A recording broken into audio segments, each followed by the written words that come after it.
요즘에 그런 이야기들 많이 하죠. 앞으로도 집값은 더 오를 거다.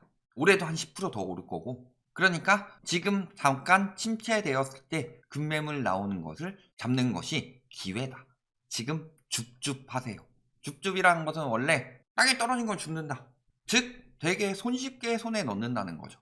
그거를 어디다 갖다 쓰기 시작했느냐? 청약시장에 갖다 쓰기 시작했죠. 줍줍이라는 표현으로. 그런데 줍줍 아니죠. 무순위 청약이라는 거는 엄밀하게 말하면은 줍줍이 아니라 쓰레기통 뒤지는 거죠. 비싼 돈 주고 옷을 샀어요? 환불이 안 돼요. 그런데 봤는데 너무 쓰레기 같아. 그러면은 아무리 비싸든 뭐든 버리죠. 그거 지금 뒤져보고 있는 거다. 그게 줍줍인데 손쉽게 해서 내가 부자 되는 그런 줍줍이 아니라 쓰레기통 뒤지고 있는 거예요. 남들이 청약 경쟁률 해가지고 청약 통장까지 써가면서 당첨됐는데도 불구하고 아 쓰레기네 하고 버린 거. 그거를 되게 뭐 엄청나게 좋은 것이냐. 편의점에서 팩이 나오고 의류수거하면서 나온 거 그게 엄청나게 좋은 것일 가능성이 얼마나 될까요? 그걸 줍줍이라고 하더니 이제는 매매 시장까지 줍줍이란 표현을 쓰고 있죠. 흔들릴 때 줍줍하면 대박 날 것. 하면서 뭐라 그래요? 수요가 밀집된 데 많은 곳에 재건축 재개발은 가격이 빠지기가 어렵다. 그래서 정비 사업으로 입지가 좋아질 지역들, 단지들이 많은 지역들을 주목해 보면 좋겠다라고 해서 강남구 추천, 그 다음에 도봉구, 중랑구, 금천구, 구로구. 그러면서 정비 사업으로 입지가 향상될 지역이 집값이 오른다. 즉 정비 사업을 하면은 집값이 오른다라고 말하고 있는 거죠. 본인이. 근데 도봉, 중랑, 금천 이런데 작년보다 비싸졌죠. 근데 외곽은 부정적으로 내다봤다. 집값 안정화를 위해서 서울내 재건축을 해라. 재건축을 안정적으로 진행해야지 집값 안정화가 된다. 그래서 정비사업으로 입지가 좋아질 지역들은 재건축 재개발이라 가격이 빠지기가 어려우니까 집값은 오른다. 이 새끼한테 입만 벌리면 거짓말이 자동으로 나와. 지금까지 계속 이야기했던 것들 2020년에 정부에서 굉장히 강하게 재건축을 잡고 있었죠. 그러니까 재건축 재개발을 풀어서 부동산 안정화를 시켜라 라고 계속 요구를 했는데 정부에서 들어주지 않았죠. 그러니까 재건축 재개발을 안 풀어서 집값이 안 잡히는 거다. 그러니까 재건축 재개발 풀어라 라고 하면서 계속 여론을 만들죠. 그래 놓고서 이번에 오세훈 시장이 좀 풀려고 했는데 안 풀렸죠. 그래도 계속 그런 이야기 했죠. 그러다가 이번에 이재명 대선 후보든 윤석열 대선 후보든 재건축 재개발 풀겠다는 이야기가 나오죠. 그러니까 지금 귀신같이 말 바꿔서 뭐라고 하는 거예요? 재건축 재개발 사라. 재건축 재개발이 집값을 안정화시킨다면 재건축 재개발을 하는데 공급이 나와서 그 지역부터 안정이 되는 거죠. 그렇다는 것은 재건축 재개발 지역이 가격이 떨어질 위험이 크다. 본인의 여태까지 이야기라면 그렇게 나왔어야 되는데 지금 와서 재개발 재건축을 사라. 즉 하는 얘기 뭐예요? 집값 잡기 위해서 재건축 재개발 풀어라 라고 말한 것은 거기를 올리기 위해서 계속 풀라고 했던 거다. 답이 보이죠. 다 그런 식으로 이야기를 한다. 재개발 재건축해도 공급이 늘 부족한 이유 이것도 본인이 한 얘기예요. 이건 19년에 할 때마다 말이 바뀌어. 재건축 재개발 때도 공급이 늘 부족하다. 그 이유는 재건축을 하면 공급 세대는 약간 늘어나는 정도다. 그래서 똑같은 세대주가 공급되는 경우도 있고 심지어 줄어드는 경우도 있다. 그래서 증가, 유지, 감소 세 가지 경우의 수가 모두 있다. 강남구 개포동 DH 아너힐스는 1320세대의 대단지고 일반 분양은 63가구. 즉 재개발 재건축해도 공급 늘 부족하고 거의 증가하지 않는다고 이야기했던 사람이 뭐라 그래요? 재건축을 해야 공급이 나와서 집값을 잡는다고 하다가 재건축이 활성화되니까 정비사업으로 입지가 좋아질 지역들 여기를 사라.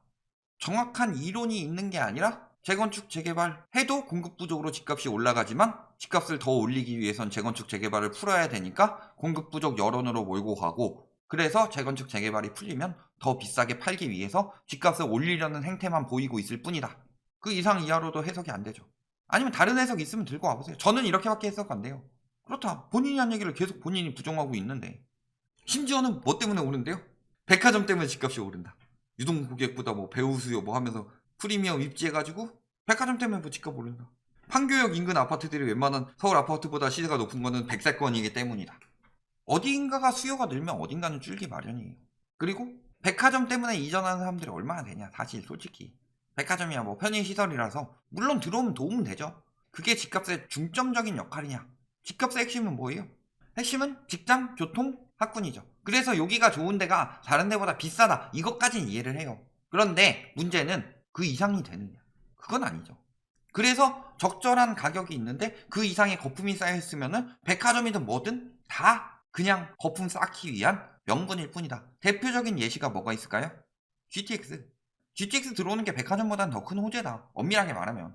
그런데 GTX가 호재가 아니라고 이야기한 적은 단 한 번도 없고, 다만 GTX 역이 연결되는 서울의 경우는 오히려 수요가 빠져나갈 요소가 된다. 왜냐하면 GTX로 인해서 서울 접근성이 좋아지기 때문에 비싼 서울에 있느니 외곽으로 빠져나갈 수 있다. 그런데 GTX 그 지역 중에서 서울보다 더 올리는 데는 여기는 미친 거품이다. 이런 식으로 늘 말씀을 드렸었죠. 이건 말 바꾸는 게 아니에요. 그래서 지방에 들어오는 GTX는 무조건 호재예요. 무조건 호재인데 호재로 한 1억, 2억 더 붙어야 될 것을 5억, 10억 올려버리니까 거품이다 라고 하는 거지. 그래서 거품 빠지기 시작하니까 GTX 라인부터 박살이 나고 있죠. 왜 그렇겠어요? 거기에 거품 무리하게 많이 꼈으니까. GTX가 서울에서 서울 지하철 타는 사람들보다 더 좋은 교통이에요?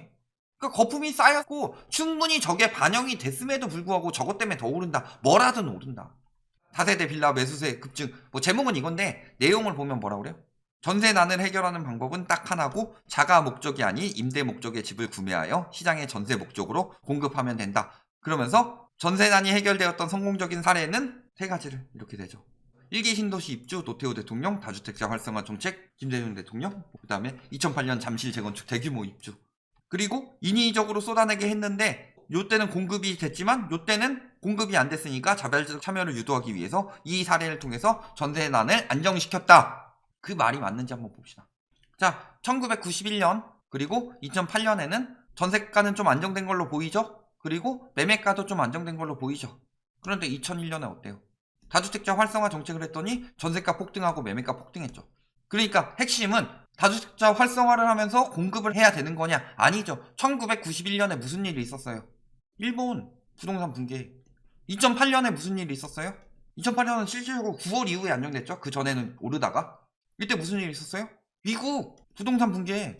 왜 외부 요인을 이야기하지 않고 저때 공급이 많았고 2008년에 물론 평년보다 조금 더 나오긴 했지만 이게 공급이랑 그것만 가지고 말하는 게 아니라 붕괴가 됐기 때문에 잡힌 거예요. 그럼 2010년에는 전세가 올라갔죠.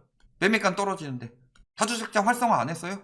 MB정부 내내 다주택자 활성화했죠. 양도세 풀고 규제 완화해주고 규제 지역 폐지하고. 그런데 일반적으로 매매가가 떨어지면 전세가가 같이 떨어지는데 왜 MB정부 때만 유독 매매가가 떨어지는데 전세가가 올라갔을까요? 원래 붕괴 시점에서는 이게 1월부터 계산해서 그러지 9월부터는 붕괴하고 있어서 9월부터는 매매도 마이너스 전세도 마이너스였죠. 그럼 원래 붕괴할 때는 매매도 떨어지고 전세도 떨어진다. 그런데 문제는 뭐였어요? 매매가 떨어지는 건 막을 수 없으니까 전세시장에다가 전세자금 대출을 풀었다. 다주택자 활성화에도 전세자금 대출을 풀어서 전세가 계속 올렸죠.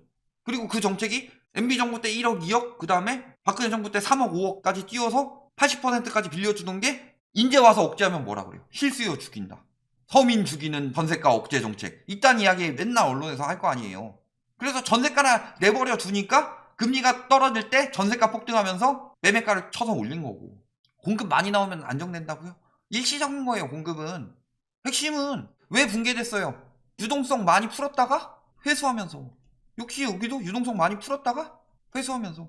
이때 바젤 1 나왔고 바젤 2 나왔잖아요. 글로벌 금융위기 터지기 직전에 바젤 2 나오고 터진 다음에 즉시 바젤 3가 또 나왔죠. 아, 이런 사례 다시 있으면 안 되겠다 해서. 일본이 터질 땐 냅다가 미국이 터지니까. 그러니까 귀신같이 지들 유리한 자료만 떼다 쓰고 있다. 2019년에는 공급 안 나왔어요? 2020년엔 공급 없었어요? 2018년엔 공급 없었어요?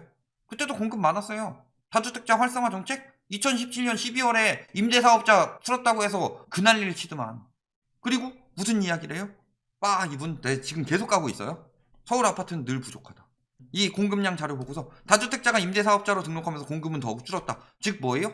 다주택자 활성화를 하면은 다주택자들이 팔 일이 없죠. 세금 부담이 덜하니까.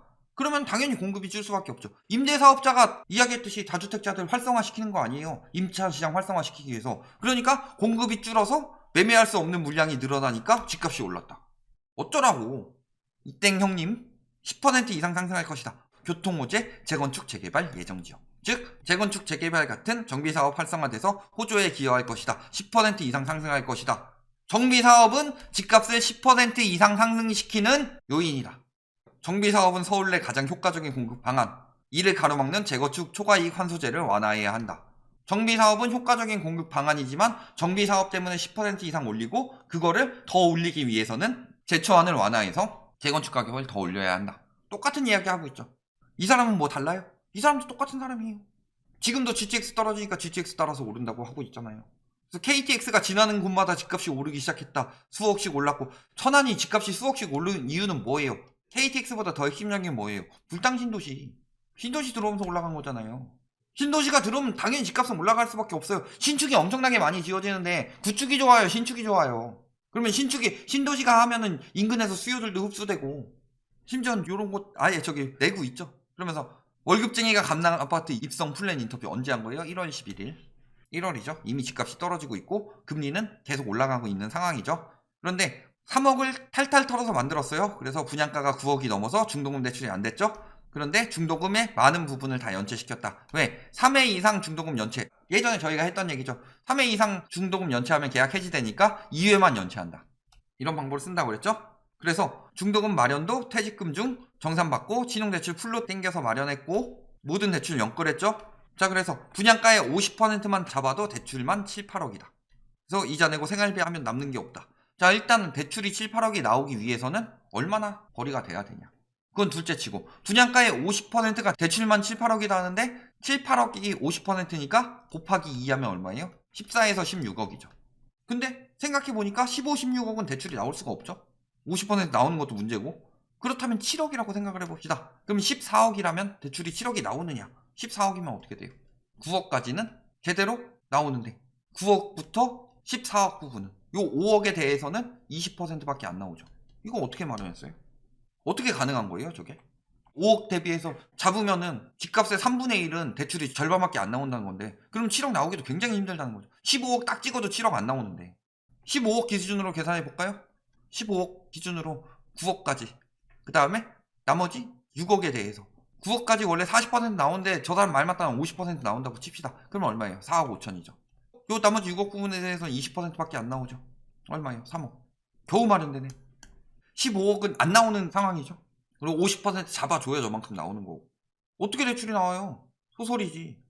월급에 이자 내고 생활비 하면 남는 게 없다라고 했는데 잘 생각해 봅시다. 2020년 8월부터 금리가 인상되기 시작했어요. 그럼 이자 계속 올라가는데 월급은 계속 올라가셨나 보죠? 자, 그렇다 칩시다. 그러면은 자, 신용대출 풀로 받았고 대부분 주담대 외에 연끌을 했다는 얘기죠. 그러면은 대출 연장할 때 이제부터 한도 축소되는데 어떻게 할 거예요? 1월에. 원래 저렇게 집 산 사람이면은 지금 죽겠다는 이야기가 나와야 되는데 집 사서 뿌듯하다는 기사가 나올 수가 있을까요? 결론. 집값 떨어진다. 줍줍해라. 이 말이 내포하고 있는 건 뭘까요? 저희 해석으로는 그렇게밖에 안 돼요. 더 떨어지기 전에 받아줘.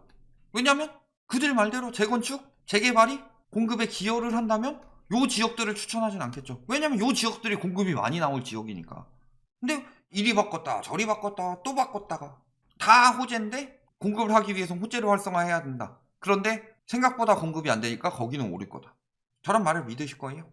믿으시려면 믿으셔도 됩니다. 여기까지만 말씀드리겠습니다.